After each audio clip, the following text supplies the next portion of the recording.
శ్రీమాత్రే నమ. జయ గురు దత్తాత్రేయ నమ.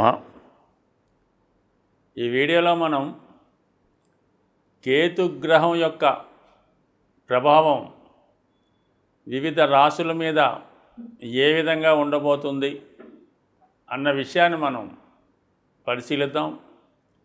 కేతువు, రాహువు అందరికీ తెలుసు. ఇవి ఛాయాగ్రహాలు. జాతకుడు గత జన్మలో చేసినటువంటి కర్మలను, పాపపుణ్యాలని ఈ జన్మలో అనుభవింపజేసే విధంగా రాహువు, కేతువు ఈ జన్మలో జన్మించినటువంటి జాతకుడు యొక్క రాశి చక్రంలో ఇవి ఇంపార్టెంట్గా ఉండడం జరుగుతుంది. జాతకుడు ఎటువంటి జీవితాన్ని ప్రారంభిస్తాడు, ఎవరి సంతానంగా తల్లిదండ్రుల యొక్క అదృష్టం ఏ విధంగా ఉంటుంది, వారికి జాతకుడు ఏ విధంగా ఉపయోగపడతాడు అన్నది కూడా ఈ రాహు కేతువులు జాతకంలో ఉన్నటువంటి స్థితిని బట్టి ఆధారపడి ఉంటాయి. మనం ఇప్పుడు కేతువు గురించి తెలుసుకుందాం. కేతువు జ్ఞాని. రాశి చక్రంలో సహజ అష్టమ రాశి అయినటువంటి వృశ్చిక రాశిని స్వక్షేత్రంగా కలిగి ఉంటాడు. అంటే కుజుడితో పాటు మరి కేతువు కూడా దానికి అధిపతిగా షేర్ చేసుకోవడం జరుగుతుంది. కుజుడు అగ్నితత్వ గ్రహం, రాహువు అగ్నితత్వ గ్రహం. అగ్నితత్వ గ్రహం అంటే దహించి వేస్తుంది, అగ్ని ప్రమాదాలకు కారణమవుతుంది. అంటే ఏదైనా ప్యూరిఫై చేస్తూ ఉంటుంది. ఏదైనా సరే అగ్ని అన్నది ప్రతిదాన్ని ప్యూరిఫై చేస్తూ ఉంటుంది. బంగారాన్ని మేలిం బంగారంగా స్వచ్ఛమైనటువంటి ఒక నగగా తయారు చేయాలన్నా కూడా అగ్ని అవసరం ఉంటుంది. అటువంటి అగ్నితత్వ గ్రహం కుజగ్రహం. ఇది డిటాచ్మెంట్ అన్నమాట. రాహువు ఏమో అటాచ్మెంటు. అంటే రాహు కేతువుల్లో రాహు మొండంగాను, రాహు తలగాను, కేతువు తలలేని మిగతా శరీరాన్ని చెప్పడం జరుగుతూ ఉంటుంది. అయితే కేతువు తలలేని శరీర భాగాన్ని మనకి చెప్తూ ఉంటుంది. ఒక వ్యక్తి తలలేని ఒక వ్యక్తి హృదయంతో ఆలోచిస్తూ ఉంటాడు. తల ఉన్న వ్యక్తి అంటే మామూలుగా రాహు ఏంటంటే కోరికలకు కారణం అవుతుంటుంది. దానికి తల ఉండడం వలన అనేక రకాల ఆలోచనలకి, అనేక రకాల కోరికలకి కారణం అవుతుంటాడు. భూమి మీద ఉన్నటువంటి సమస్త భోగాలు, సమస్త వైభోగాలు అన్నీ కూడా తనకే కావాలనే దురాశాపరుడు రాహు.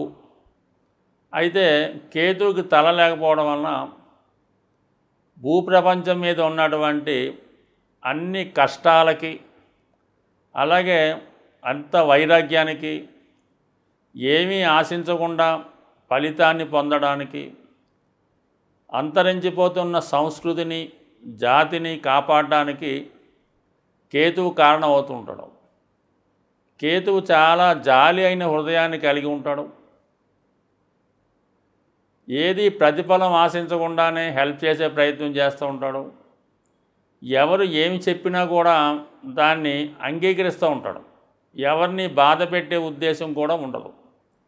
ఈ విధంగా కేతువు ఏమీ లేనితనానికి పూర్తిగా వైరాగ్యంలో ఉన్నటువంటి అవధూతలకి, అటువంటి లక్షణాలు కలిగి ఉన్న వాళ్ళకి కేతువు కారణం అవుతుంటాడు. కేతువు లగ్నమందు ఉన్న జాతకుడు ఇతరులకి ఉపయోగపడాలనే ఆలోచన చేస్తుంటాడు. తన దగ్గర ఉన్నటువంటి సర్వస్వం ఇతరులకు ఇవ్వాలని ఆలోచిస్తూ ఉంటాడు. లేని వారిని ఎంకరేజ్ చేస్తుంటాడు. చదువు రాని వారికి చదువు చెప్పే ప్రయత్నం చేస్తూ ఉంటాడు. ఈ విధంగా ప్రతిఫలం ఆశించకుండా కేతువు లగ్నంలో ఉన్నవారికి ఉపయోగపడుతుంటాడు. ఏదైనా కేతుగ్రహం యొక్క ప్రభావం ఉన్న జాతకులు వారితో ఎవరు స్నేహం చేసినా వారికి చక్కని మార్గం చూపించి జాతకుడిని మంచి మార్గంలో పెట్టే ప్రయత్నం చేస్తాడు కేతుగ్రహం. పూర్వజన్మలో ఉన్నటువంటి రుణాలని తీర్చుకునే విధంగా ఈ జన్మలో వాటిని పొందే విధంగా జాతకుడు చేస్తుంటాడు. ఒకరు మీ దగ్గర నుంచి రుణం తీసుకొని ఎగ్గొట్టినా, అలాగే మీ యొక్క రక్త సంబంధికులు కొంతకాలం పాటు మీ దగ్గర ఉండి తర్వాత వాళ్ళు వేరే లోకానికి వెళ్ళినా, అలాగే మీ తండ్రి గారు, మీ సంతానము, మీ భార్య, అన్నదమ్ములు ఇవన్నీ కూడా ఈ రుణానుబంధాలని కేతువు తీర్చే విధంగా చేస్తూ ఉంటాడు. జాతకుడికి ఎటువంటి బంధం లేకుండా పూర్తిగా ఒక సన్యాసిగా ఒంటరివాడిగా చేసి తన యొక్క శరీరం నుండి ఆత్మని వేరు, అంటే ఆత్మ వేరు శరీరం వేరు అని తెలుసుకునే విధంగా కేతువు జాతకుడిని అనేక రకాల పరీక్షలకు గురి చేసి అనేక రకాల టెస్టుల తర్వాత జాతకుడిని పరిపూర్ణ వ్యక్తిగా మార్చి పూర్తిగా భగవంతుణ్ణి చేరే విధంగా ఈ జన్మలో జాతకుడికి సహాయపడే గ్రహం కేతుగ్రహం. కన్యారాశి వారికి కేతువు శత్రుగ్రహం, కన్యారాశికి రాహు మిత్రగ్రహం, అంటే కేతువు ఖచ్చితంగా వ్యతిరేక గ్రహం. సహజంగా 3వ స్థానానికి కేతు ఆధిపత్యం వహిస్తాడు ఈ కన్యారాశి వారికి. అంటే వీళ్ళ జీవితంలో ఏదైనా అభివృద్ధి చెందాలన్నా, అలాగే వీళ్ళ యొక్క లైఫ్ యాంబిషన్స్ తీరాలన్నా కూడా 3వ స్థానం బలంగా ఉండాలి. 3వ స్థానం బలహీనమైనప్పుడు జాతకుడు ఏది కూడా సాధించలేకపోతుంటాడు. అయితే కేతువు 3వ స్థానానికి ఆధిపత్యం వహించడం వల్ల, అదే కేతువు వారి జన్మజాతకంలో బుధుడితో ఏ విధంగా అయినా సంబంధం ఉన్నప్పుడు, అంటే బుధుడు కేతువు కలిసి ఉన్న ఈ కేతువు మిథున రాశిలో కానీ కన్యా రాశిలో కానీ ఉన్న జాతకుడు అనేక రకాలైనటువంటి ఆటంకాలు ఎదుర్కోవడం జరుగుతుంది. బుధుడు విద్యాకారకుడు, ఒక విధంగా జ్ఞానకారకుడు. అయితే కేతువు కూడా జ్ఞానకారకుడే, ఒక విధంగా మోక్షకారకుడు. గొప్ప పండితుడు అవ్వాలన్నా, ఏదో ఒక శాస్త్రంలో సంపూర్ణంగా దాంట్లో ప్రావీణ్యం అంటే డాక్టరేట్ లాంటిది, పిహెచ్డి లాంటిది రావాలంటే ఈ కన్యా రాశి వారికి కేతువు యొక్క కనెక్షన్ ఉండాలి. అయితే వీళ్ళు కేతు సంబంధం వల్ల ముందుగా ఏ సబ్జెక్ట్ నేర్చుకోవాలి, అంటే ఏ గ్రూప్లో చేరాలన్నది సరిగ్గా నిర్ణయించుకోలేకపోతుంటారు. సాధారణంగా ఈ కాంబినేషన్ ఉన్నవాళ్ళు ముందేదో బైపీసీఓ ఎంపీసీఓ చదివి దాని తర్వాత కామర్స్ వైపు చదువుతూ ఉంటారు, లేదా ఏదో బీటెక్ చదివి అంటే మ్యాథమెటిక్స్ అయి చదివి లా వైపు వెళ్తుంటారు, కామర్స్ వైపు వెళ్తూ ఉంటారు. ఈ విధంగా ప్రారంభంలో ఒక చదువు చదివి వేరే దాంట్లో డైవర్ట్ అయి దాంట్లో కొంతకాలం పాటు చాలా ప్రావీణ్యం సంపాదించి మళ్ళీ వేరే దాంట్లోకి మారిపోతుంటారు. ఒకే దాంట్లో ఎట్టి పరిస్థితుల్లో కూడా కంటిన్యూటీ అవరం. ఈ విధంగా అనేక శాస్త్రాల మీద అవగాహన లభిస్తూ ఉంటుంది. అలాగే కొంతమంది ఏదో మ్యూజిక్ నేర్చుకుందాం ఉంటారు, సడన్గా డ్యాన్స్లోకి మారుతారు, తర్వాత డైరెక్షన్ ఫీల్డ్లోకి వెళ్తూ ఉంటారు, అక్కడి నుంచి మిమిక్రీలోకి వస్తుంటారు. అలాగే మొత్తం ఈ సినీ పరిశ్రమలో ఉన్నవాళ్ళు, లేదంటే ఈ టీవీ రంగంలో ఉన్నవాళ్ళు ఏం చేస్తారంటే ఈ కేతు ప్రభావం వల్ల ఏదో ఒక దానికోసం చేరతారు, ఏదో అసిస్టెంట్ డైరెక్టర్గా చేరతారు. కొంతకాలం చేసిన తర్వాత హీరోగా మారుతారు. దానికి ఉదాహరణ ఏంటంటే మనకి ఈ ప్రస్తుతం ఉన్నటువంటి నాని గారు అవనండి, రవితేజ గారు అవనండి, ఈ విధంగా కొందరు ఉంటారు. హీరోలుగా ఎంటర్ అయ్యి డైరెక్టర్గా మారిన వాళ్ళు కొందరు ఉంటారు. ఈ రెండు చేసిన వాళ్ళు కొందరు ఉంటారు, ఎన్టీ రామారావు గారిలాగా. ఈ విధంగా మల్టిపుల్ టాలెంట్ కలిగి ఉంటుంది. దేంట్లో కూడా పూర్తి ప్రావీణ్యం ఇవ్వకుండా కలిగి ఉంటారు ఈ రాశి వారికి. కేతు ప్రభావం అంటే వాళ్ళు వెళ్ళే మార్గాన్ని డైవర్ట్ చేస్తూ ఉంటుంది.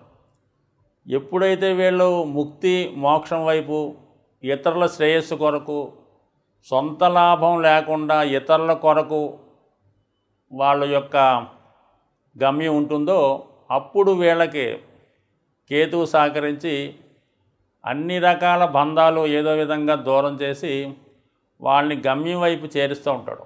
అప్పుడు కేతు ఉపయోగపడుతుంటాడు. 100కి 100 పాళ్ళు వీళ్ళు విద్యార్థి దశలో, అంటే వీళ్ళ జీవితం ప్రారంభించే ప్రారంభంలో 26 అంటే వివాహానికి ముందు ఖచ్చితంగా ఏదో ఒక లవ్ ట్రాక్లో ఇరుక్కుంటారు. ఇరుక్కొని దాంట్లో కొంతకాలం ప్రయాణం చేస్తుంటారు. ఖచ్చితంగా అది బ్రేక్ అవుతుంటుంది, అంటే డైవర్ట్ చేస్తుంటాడు. ఒక దాంట్లో వెళ్తుంటే దాన్ని డైవర్ట్ చేసి పక్క దాంట్లో ప్రయాణం చేసేలా చేస్తుంటాడు. అది ఈ కన్యారాశి వారికి కేతువిచ్చే ప్రభావం. ఎప్పుడూ ఒక మార్గంలో వెళ్ళలేరు. జీవితంలో అనేక రకాల ఎత్తుపల్లాలు, అనేక రకాల సబ్జెక్టులు, అనేక రకాల దాంట్లో పూర్తిగా ప్రావీణ్యం సంపాదించకుండా అలా వెళ్తూ ఉంటారు. ఎవడో లక్షకు ఒక మందో, వేలల్లో ఒకడో ఫస్ట్ నుంచి ఒకే గమ్యం చేర్చుకొని, అయితే ఖచ్చితంగా దాన్ని చివరికి ఒకే గమ్యంలో ఉన్నవాళ్ళు హయ్యెస్ట్ రేంజ్ చేరుకుంటారు. చివరికి వైరాగ్యంగా, మోక్ష కారణంగా, నిస్వార్థంగా సేవ చేసి చాలా నిడారంభరంగా ఉండే అవకాశం ఉంటుంది. అంటే మనకి అబ్దుల్ కలాం గారిలాగా ఆయన కూడా అలాగే చాలా ఎత్తుకెదిగినప్పుడు కూడా చాలా సింపుల్గా ఉంటూ ఎప్పుడూ ప్రజాశ్రేయస్ కొరకు వెళ్తుండేవారు. సో ఏదన్నా కన్యారాశి వారు మరి ఒకే మార్గం ఎన్నుకొని ఫస్ట్ నుంచి కూడా అందులోనే ప్రయాణించినప్పుడు, ఉదాహరణకి డాక్టర్ అంటే డాక్టర్, ఇంజనీర్ అంటే ఇంజనీరు, లేదంటే సంగీతం అంటే సంగీతం, అదే పట్టుకుంటే మాత్రం ఎవరు ఎదగలేనంటే ఎత్తుకెదుగుతారు, ఎవరు పొందలేనటువంటి కీర్తి పొందుతుంటారు. చాలా సందర్భాల్లో వీళ్ళకి చాలా గొప్ప గొప్ప బిరుదులు మరణాంతరం వస్తూ ఉంటాయి. ఒక పివి నరసింహరావు గారికి కూడా ఈ కేతు ప్రభావం వల్ల అనేక రకాల సబ్జెక్టులు, అనేక రకాల యుక్తులు, అనేక రకాలుగా ఉంటూ చివరికి ఆయన అత్యున్నతటువంటి ప్రధానమంత్రి దాకా వెళ్ళడం జరిగింది. ఆయనకి తర్వాత మంచి గుర్తింపు, బిరుదులు కూడా రావడం జరిగింది. ఈ కలియుగంలో పరిహారాలు అంటూ ఉంటే 2 గ్రహాలకి పరిహారం చేసుకుంటే సరిపోతుంటుంది. ఒకటి రాహుకి, 2 కేతువుకి. మరి రాహుకి పరిహారం అంటే అమ్మవారి ఆరాధన, మరి కేతువు పరిహారం అంటే విఘ్నేశ్వరుడు. అందుకనే మరి ఈ కేతు అనుగ్రహం కావాలంటే విఘ్నేశ్వరుణ్ణి ఆరాధించవలసి ఉంటుంది.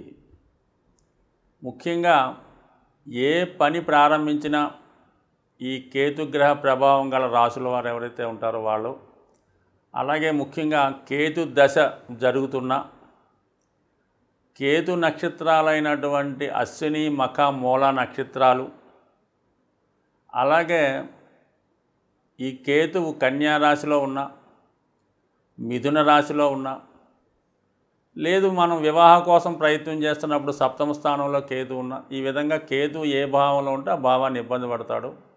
అసలు దేనికి సంబంధం లేకుండా జన్మజాతకంలో ఈ కేతువుకి బుధుడికి ఉన్న సంబంధం వల్ల కూడా జాతకుడికి అనేక ఆటంకాలు ఏర్పడడం జరుగుతూ ఉంటుంది. మరి దీనికి ఏకైక మార్గం కేతుగ్రహ ఆరాధన.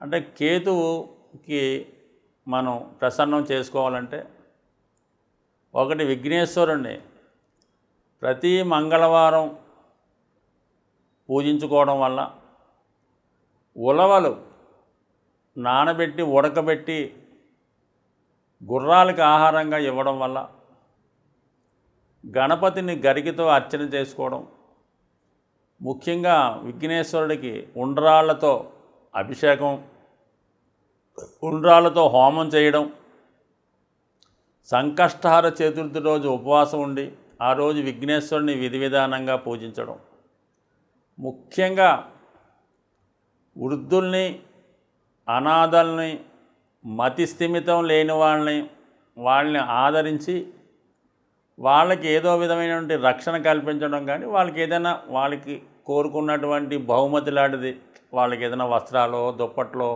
జేళ్ళు, చెప్పులో ఏదో ఒకటి బహుకరించడం వల్ల, అంటే ఎవరైతే మతిస్థిమితం తప్పి అలాగ అనాథలుగా తిరుగుతుంటారో, వాళ్ళని ఎవరైతే పట్టించుకోరో అటువంటి వ్యక్తి మీకు కనబడితే అది ఒక విధంగా మీ అదృష్టంగా భావించవలసి ఉంటుంది. వాళ్ళకి మీరు ఏదో విధంగా వాళ్ళకి సంతోషపట్టే విధంగా ఏదో ఒక బహుమతి ఇవ్వడం వల్ల మీకు కేతుగ్రహ అనుగ్రహం లభించే అవకాశం ఉంది. సో ఈ విధంగా అంటే అన్నీ వదులుకొని కొంతమంది ఉంటారు, అటువంటి వాళ్ళకి సేవ చేయొచ్చు. అలాగే మరి కొంతమంది కనబడుతూ ఉంటారు మీకు, వాళ్ళకు కూడా మీరు ఏదో విధంగా ఏదో ఒక సహకారం చేయడం వల్ల, ముఖ్యంగా సాధువులకి ఎండు ద్రాక్ష పంచిపెట్టడం కానీ, వాళ్ళకి ఇవ్వడం కానీ, ఏదైనా విఘ్నేశ్వరుడికి డ్రై ఫ్రూట్స్ ప్రసాదంగా పెట్టి అవి చిన్నపిల్లలకి పంచిపెట్టడం వల్ల కంపల్సరిగా కేతువు యొక్క అనుగ్రహానికి పాత్రలవుతారు. కంపల్సరిగా మీ యొక్క గృహంలో విఘ్నేశ్వరుడి చిత్రపటం ఉండి తీరవలసిందే. అలాగ ఉన్న రోజు మీకు ఎటువంటి ఆటంకాలు లేకుండా ఉండే అవకాశం ఉంది. స్వస్తి.